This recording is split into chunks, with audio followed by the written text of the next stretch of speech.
Bu yaxınlarda qarşıma bir video çıxdı. Özünü inançsız, güya ateist adlandıran bir şəxs, inanclı bir insana Quran ayəsindən sitat gətirərək sual ünvanlayırdı. Həmin ayədə bildirilir ki, müsəlman müsəlmanın qardaşıdır. O da bundan çıxış edərək belə bir sual qoyurdu.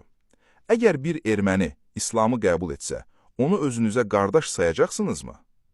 Təəssüf ki, bir çox dindarlar öz müqəddəs kitabları ilə kifayət qədər dərindən tanış olmadıqlarına görə bu cür suallara aydın və əsaslandırılmış cavab verə bilmirlər. Bunun nəticəsində suala verilən cavablar cəmiyyət tərəfindən düzgün qəbul edilmir və ya səhv anlaşılır. Hamımıza məlumdur ki, ermənilər 100 ildən artıqdır bizimlə, yəni türklərlə düşmənçilik aparır və xalqımıza qarşı ağır cinayətlər törədiblər. Lakin tarixə nəzər salsaq görərik ki, millətlər arasında baş vermiş bu kimi münaqişələr və müharibələr heç də əbədi olmayıb. Müəyyən müddətdən sonra barışıqla nəticələnib. Buna ən gözəl nümunə ingilislərlə fransızlar arasında baş vermiş və 100 il davam etmiş müharibədir. Demək olar ki, tarixdə hər bir müharibənin sonu nəticədə barışıqla bitib. Bunu unutmamaq lazımdır.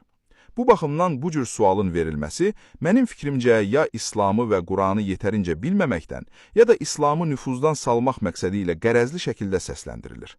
İndi isə gəlin eyni məntiqlə həmin ateistə qarşı sual qoyaq.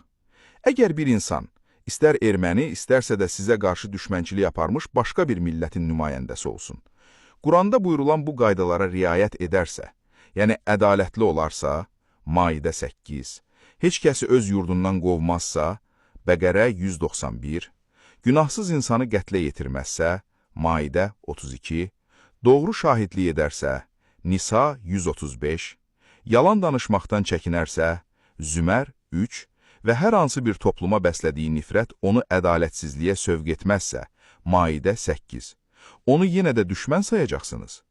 Müsəlmanların bir insana dəyər vermə meyarı məhz budur.